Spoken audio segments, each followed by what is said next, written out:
নমস্কার, আমি অনৃতা। ঘর গৃহস্থালির টুকিটাকির আজকের ব্লগে তোমাদের সবাইকে স্বাগত। আশা করি তোমরা সবাই ভালো আছো, সুস্থ আছো। আজকের ব্লগটা একদম সকালবেলা রান্নাঘর থেকেই শুরু করলাম। কিছু চিপস কেটে নিয়েছি আর সেগুলোই অল্প অল্প করে ভাজছি। আর আরেক দিকে হচ্ছে লাউয়ের চোচা আর আলু ভাজা বসাবো। মানে যেদিন লাউ খাই হয় সেদিন, না হয় তার পরের দিন এই লাউয়ের চোচা আলু ভাজাটা আমাদের বাড়িতে হবেই হবে। মানে এটা খেতে এত ভালো লাগে ডালের সাথে। আমার তো মনে হয় যে মানে লাউ হচ্ছে এমন একটা সবজি যার কোনো অংশই ফেলানো যায় না। আর আমাদের বাড়িতে তো লাউটাও খুব ভালোবাসে সবাই খেতে, আর তার সাথে লাউয়ের চোচা। তবে যে সমস্ত চোচাগুলো একটু নরম হয় সেগুলোই কিন্তু ভালো লাগে। অনেক সময় দেখবে কিছু লাউয়ের চোচা খুব মোটা হয়, সেগুলো আবার অতটা ভালো লাগে না। আর এখানে এই যে একদম আধা ভাজা করে রাখলাম, খাওয়ার সময় একদম গরম গরম মানে ভেজে নেব, তাহলে একদম গরমও থাকে, আবার ভাজাটাও পুরোপুরি হয়ে যাবে। আর এদিকে আজকে ভাত হয়ে গেছে, টুকটাক কিছু রান্নাও হয়েছে। আর এখন এখানে নিরামিষ তরকারিটাও প্রায় হয়ে এসছে, নামিয়ে নেব। আর নামানোর আগে একটু দুধ দিয়ে দিলাম। মানে ঘরে দুধ ছিল না, আজকে আমি একটু এভরিডে গুলে দিয়ে দিয়েছি। তাতেও কিন্তু টেস্টটা খুব ভালো হয়। আর এইদিকে হচ্ছে পনিরের তরকারিটা, মানে আজকে কিন্তু রবিবার, কিন্তু আজকে সবগুলো আইটেমই দেখতে পাচ্ছ সব একেবারে ভেজ আইটেম। আসলে আজকে রবিবার হলেও কি হবে, আমি আজকে একটু খুব ব্যস্ততার মধ্যেই আছি। মানে যত তাড়াতাড়ি সম্ভব এদিকে রান্নাটা শেষ করে নিতে চাইছিলাম। আর রবিবার দিন জানোই তো বাজার থাকে, বাজার করে আস্তে আস্তে অনেকটা বেলা হয়ে যায়। আর তারপরে রান্না করে উঠতে তো আরও দেরি।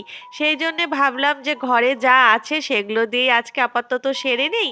আর বাজারটা আসলে মানে মাছ আনুক কি মাংস আনুক যেটাই আনুক, সেগুলো সব ফ্রিজে ঢুকিয়ে দেব কালকের থেকে, তারপরে তো সারা সপ্তাহ চলতেই থাকবে। মানে রবিবারটা একেবারে 7 দিনের সব বাজার আসে, যার জন্যে বাজার তোলাটাও একটা বিশাল বড় কাজ। ওই জন্য আজকে আর রান্নার দিকে বেশি একটা গেলাম না, যা ছিল ঘরে সেগুলো দিয়েই করে নিয়েছি। একটু বেরোনোর আছে আজকে।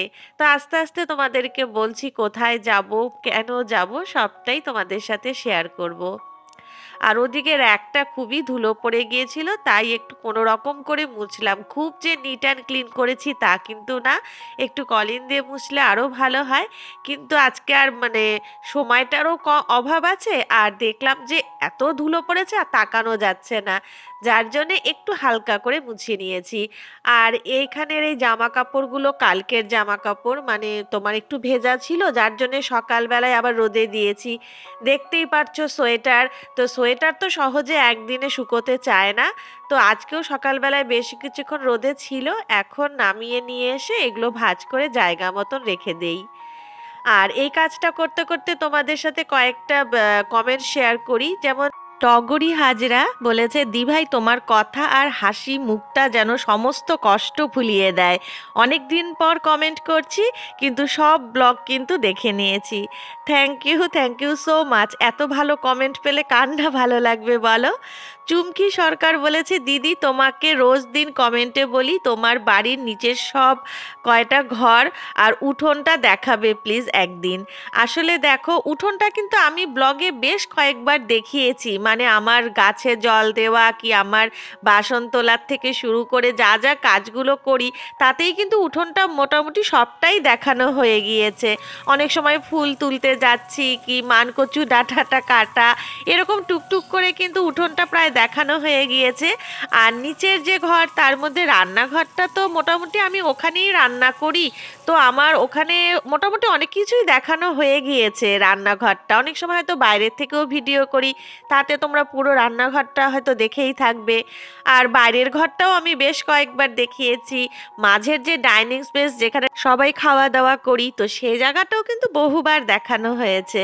তো যাই হোক, তুমি অনেক দিন বলেছো, সত্যি কথাই, এরপরে কোনো একদিন সময় করে নিশ্চয়ই ব্লগে দেখাবো। আর এদিকে দেখো আমি স্নান করে একদম রেডি হয়ে নিয়েছি। আজকে যাব হচ্ছে বাবুর সাথে, মানে বাবু আজকে ডায়ালিসিসে যাবে, তো বাবু আর মার সাথেই আজকে আমিও যাব। তো সেজন্যই সকালবেলার থেকে একটু তাড়াহুড়ো করছি, কারণ আমাদের গাড়ি আসার কথা হচ্ছে একদম 1:30টার সময়। তো 1:30টার সময়ের মধ্যে সমস্ত কিছু কাজ করে তারপরে নিজে স্নান করে একটু খাওয়া দাওয়া করে রেডি হয়ে নিলাম, ওই জন্য খুব তাড়াহুড়োর মধ্যে রেডি হচ্ছি। আর এদিকে রেডি হতে হতে আবার দিদিভাইও ফোন করে বলল যে ও যাবে। তো ওই জন্য মানে একটুখানি মনের মধ্যে আনন্দও আছে যে অনেক দিন পর আবার দিদিভাইয়ের সাথে দেখা হবে, কারণ অনেক দিন থেকে ওর সাথে দেখা হয় না। আর এদিকে দেখো আবার আমি রেডি হতে হতে মা ফোন করেছে, তো মা বলল যে গাড়ি কিন্তু এসে গেছে, তুই তাড়াতাড়ি রেডি হয়ে একদম বাইরে বেরিয়ে আয়। আর আরেকজনের কমেন্ট বলি, জয়িতা, তুমিও আমার কাছে আমার সোয়েটারের কালেকশন দেখতে চেয়েছিলে। জাফরানি, তুমি বলেছিলে আমাকে বেড কাভারের কালেকশন দেখাতে, আমার চুড়িদারের কালেকশনও তোমরা দেখতে চেয়েছো। তো আমি নিশ্চয়ই দেখাবো, একটু সময় দাও, যদি সম্ভব হয় এর পরের ব্লগে আমি কোনো একটা নিশ্চয়ই দেখাবো। তো এদিকে আমি মোটামুটি রেডি হয়ে নিয়েছি, তো এখন বের হই। আসলে বাবুর আজকে রবিবারের দিনটা বাবুর ডায়ালিসিসের ডেট থাকে না, কিন্তু যেহেতু একটা এক্সট্রা ডেট নেওয়া হয়েছে সহজে ওরা সময় দিতে পারে না। তো টাইমের একটু আগেই আমি আর মা বেরিয়ে গেলাম, যদি তাড়াতাড়ি মানে গিয়ে পৌঁছতে পারি আর তাড়াতাড়ি যদি বেড ফাঁকা পাওয়া যায়, কারণ এত দূর রাস্তা ডায়ালিসিস করতে প্রচুর সময় লাগে, আবার ব্যাক করে আসতে হবে। তো যদি সম্ভব হয় তাড়াতাড়ি, সেই জন্যই বেরিয়ে পড়া একটু সময় হাতে নিয়ে। আর আজকে বাবু দেখো সামনে বসেছে আর আমি আর মা পেছনে বসেছি, নইলে বাবু সবসময় পেছনেই বসে আর মা বসে সামনে। আজকে বাবু নিজেই বলল যে না, তোরা পেছনে বস, তাহলে তিনজনে একসাথে গল্প করতে পারবি। কিন্তু কিছু দূর যাওয়ার পরেই এই যে দেখতেই পাচ্ছ, এখন বাবুকে আবার আমার পাশে নিয়ে আসলাম পেছনে। আসলে কি, সামনের সিটে তো বসলে সিট বেল্ট লাগাতেই হয়, আর বাবুর তো বুকে পার্মাকাত করা আছে, কোনোভাবেই ওখানে মানে সিট বেল্ট লাগানোই যাবে না, মানে কোনো রকম প্রেশার দেওয়াই যাবে না। যার জন্যে বাবুকে আবার আমার পাশে নিয়ে আসলাম আর মা গেল সামনে। আর আজকে এই সময়টা যাচ্ছি জানো দুপুরবেলা, আর শীতের দিন, বেশ রোদ উঠেছে বাইরে, ওয়েদারটা খুব সুন্দর, আকাশটা দেখেই বুঝতে পারছো। আর মা বাবুর সাথে এইভাবে গাড়িতে গল্প করতে করতে যাচ্ছি, সত্যি খুব ভালো লাগছে। কারণ খুব একটা বেশি তো এইভাবে যাওয়া হয় না মা বাবুর সাথে। আর মাঝে রাস্তায় কিন্তু দিদিভাইকেও তুলে নিয়েছি। আর আমরা এই যে পৌঁছে গিয়েছি নেউটিয়ায়। এখন চলো ওপরে যাচ্ছি, গিয়ে বাবুকে একবারে ডায়ালিসিস রুমে নিয়ে যাব। তবে আগে গিয়ে দেখি কটার সময় ওরা বেড দেয়, এটা একটা সব থেকে বড় মানে সমস্যা। তো এখানে দেখো আমি বসে আছি ডায়ালিসিস রুমের সামনেই, ওই যে সামনে দরজাটা দেখতে পাচ্ছিলে ওটার ভেতরেই হচ্ছে বাবুদের ডায়ালিসিস হয়। তো বাবু আর মা গিয়েছে আর আমি এখানে বসেছিলাম।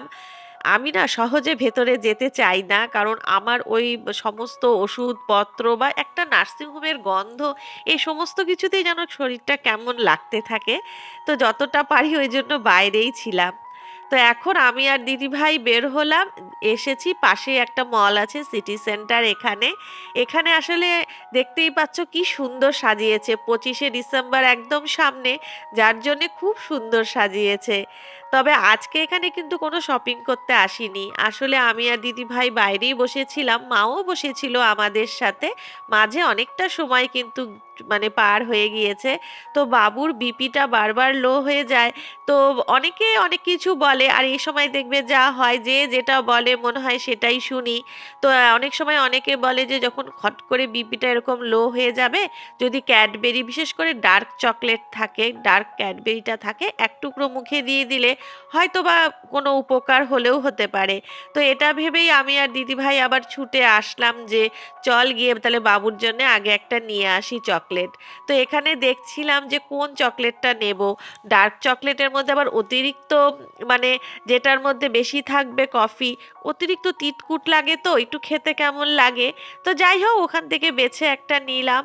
আর যেহেতু এখানে আসছি, মাকে বলে এসছি, তো মা আবার বলল যে মার কিছু জিনিস লাগবে, একবারে সেগুলোও যাতে নিয়ে যাই। আর আমি এদিকে একটা কেকের প্যাকেট নিলাম হিয়াজিয়ার জন্যে। সামনেই 25শে ডিসেম্বর আর প্রচুর কেক চারিদিকে। আর যা হয় আসলে টুকিটাকি জিনিস তো নেওয়াই হয়ে যায়। এখান থেকে কিছু কুরকুরে, তারপরে একটু চিপস কি লেস এই ধরনের প্যাকেট খুঁজে আমি আর দিদিভাই নিচ্ছি, যাতে কিছুক্ষণ বসে একটু খেতে পারি, সময়টাও কাটবে। আর দিদিভাই নিয়ে নিল কয়েকটা বিস্কুটের প্যাকেট আর কিছু বাদামের প্যাকেট। মানে কিছু হয়তো বাড়িতে নিয়ে যাবে, কিছু ওখানে বসে হয়তো খাবো। কারণ বুঝতেই পারছো অনেক মানে আগে এসছি, এখন কিন্তু বাজে অনেকটা দেরি, মানে প্রায় 6টা। আর এখানে দেখছো কয়েকটা গার্ডার নিয়ে নিয়েছি হিয়াজিয়ার জন্যে আর সৃজার জন্যে। মানে দেখতে মানে ভালো লাগলো গার্ডারগুলো, হাতের কাছেই পেলাম তাই নিয়ে নিলাম। আসলে ওদিকে বাবুর যে ডায়ালিসিসটা শুরু হয়েছে, মোটামুটি ধরো কম করু 4 ঘন্টা সময় লেগেই যায়। আর আমাদের কিন্তু বেড পেতে অনেকটাই দেরি হয়েছে, মানে আমরা বাড়ি এখানে এসে পৌঁছেছি ধরো প্রায় 2:30 নাগাদ, কিন্তু আমাদের শুরু হয়েছে 4টেরও পরে। আর এখানে এই যে এসে দেখছি মা বাইরে বসে আছে, আর এখন আমি আর দিদি ভাই বসলাম। আর এই যে মাও দাঁড়িয়ে আছে, হাঁটছে বসছে, কি করবে, এই 4 ঘন্টা টাইম একটা বিশাল টাইম। আজকে তাও আমরা 2 বোন আছি, তাই সবাই মিলে গল্প করে সময়টা কেটে যাচ্ছে। তবে অন্যদিন অবশ্য মার ফাঁকা লাগে না, কারণ এখানে মা অনেক দিন থেকে আসছে, তো সবার সাথে একটা পরিচিতি হয়ে গেছে। সবার মধ্যে গল্প গুজব আড্ডা সবই হয়। তবে আজকে একদমই ফাঁকা। আর এখন বাজে প্রায় 8:30। বাবু ডায়ালিসিস হয়ে গিয়েছে, আর এখন মানে যাচ্ছি বাড়ির দিকে। বাইরে দেখতেই পাচ্ছ একেবারে মানে অন্ধকার তো হবেই, কারণ এখন তো 5টার সময় অন্ধকার হয়ে যায়। আর এখন বাজে প্রায় 8:30, হালকা হালকা একটু কুয়াশাও পড়েছে। আর এটা হচ্ছে একটা তোমার টোল, মানে এখানটায় সমস্ত গাড়িকে যেতে গেলে এখানে মানে কিছু টাকার ব্যাপার আছে। কিন্তু যেহেতু আমাদের গাড়িটা ডায়ালিসিস পেশেন্টের, সেজন্য এই টোলে কখনোই মানে ডায়ালিসিস পেশেন্টদেরকে আটকায় না। তো যতবারই বাবু এখান দিয়ে যায় আসে এটা আমি দেখেছি, জানি, তাই তোমাদেরকে বললাম। আর এখন দেখছো এই রাত হয়ে গেলে কি হয়, হাইওয়েতে সব ট্রাকগুলো বেরিয়ে যায়। দিনের বেলায় অত ট্রাক কিন্তু থাকে না। আর এখন ঠান্ডা পড়েছে জন্যে বাবু একদম সোয়েটার টুপি সব পরে নিয়েছে। এই আসলাম বাড়িতে, মানে এই মাত্র ঢুকলাম। তো এখন বাজে 9:30, রাত 9:30, অনেকটাই রাত হয়ে গিয়েছে ওখান থেকে আস্তে আস্তে। আর তারপরে আবার ডায়ালিসিসের পরে একটু সময় ওখানে বসলাম, কারণ বাবুর আবার শরীরটা খারাপ লাগছিল, যার জন্য সঙ্গে সঙ্গে মানে রওনাও দিতে পারিনি। তো নিজেরও এখন শরীরটা খুব খারাপ লাগছে, কারণ আমার না এমনিতেই আমি জার্নি করতে পারি না, আর ফেরার সময় জানি না কেন হঠাৎ করে শরীরটা খুব খারাপ লাগছিল। তো এখন আগে চেঞ্জ করি, একটু হাত মুখ ধুয়ে ফ্রেশ হই, তারপরে তোমাদেরকে বলছি যে আজকে কি কি হলো না হলো, বা বাবুর শরীরটা কেমন আছে এখন, সমস্ত কিছুই তোমাদেরকে জানাবো। কিন্তু একটু ফ্রেশ হয়ে নিই তারপরে। আসলাম, আসার পরে একটু শুয়েছিলাম, মানে শরীরটা একদমই ভালো লাগছিল না। গাড়িতে আসার সময় শরীরটা খুব খারাপ লাগছিল। তো এসে আগে একটু হাত মুখ ধুয়ে কিছুক্ষণ শুয়েছিলাম, তো তারপরে ভাবলাম যে না, তোমাদেরকে তো বললাম যে বাবুর শরীরটা কেমন আছে জানাবো, আর ব্লগটাও শেষ করা হয়নি। তো তোমাদেরকে বলি যে বাবু কেমন আছে। আসলে আমার মানে যখনই আমি ব্লগ দেই, আমার বেশ কিছু মানে বন্ধু বা আমার দিদি আছেন যারা সব সময় জানতে চান যে আমার বাবু কেমন আছে। সব সময় তোমরা বলো তোমার বাবু কেমন আছে জানিও। তো সব সময় হয়তো ব্লগের মধ্যে জানানো হয় না, তো ওই জন্যই আরও ভাবলাম যে তোমাদের সঙ্গে দুটো কথা বলি। বাবুর সত্যি কথা বলতে বাবুর শরীরটা ভালো নেই, মানে জানোই তো যে বাবুর ডায়ালিসিস হচ্ছে, তাও আজকে প্রায় 8-9 মাস, 9 মাস তো বোধহয় হয়েই গেল। তো যাই হোক, ডায়ালিসিসটা হচ্ছিল সপ্তাহে 2 দিন, তারপরে এখন তো সপ্তাহে 3 দিন হচ্ছে। তো এই 3 দিনের মধ্যে দিয়েই মানে চলছিল বেশ ভালোই, মানে মা নিয়ে যাচ্ছে, মার কষ্ট হচ্ছে ঠিকই, কিন্তু যাই হোক ওটা একটা রুটিনের মতন চলছিল যে 3 দিন করে ডায়ালিসিস হচ্ছে, এবং তাতে বাবু মোটামুটি আছে, ভালো আছে। কিন্তু মানে এখন বেশ কিছুদিন যাবৎ কিছু সমস্যা হচ্ছে।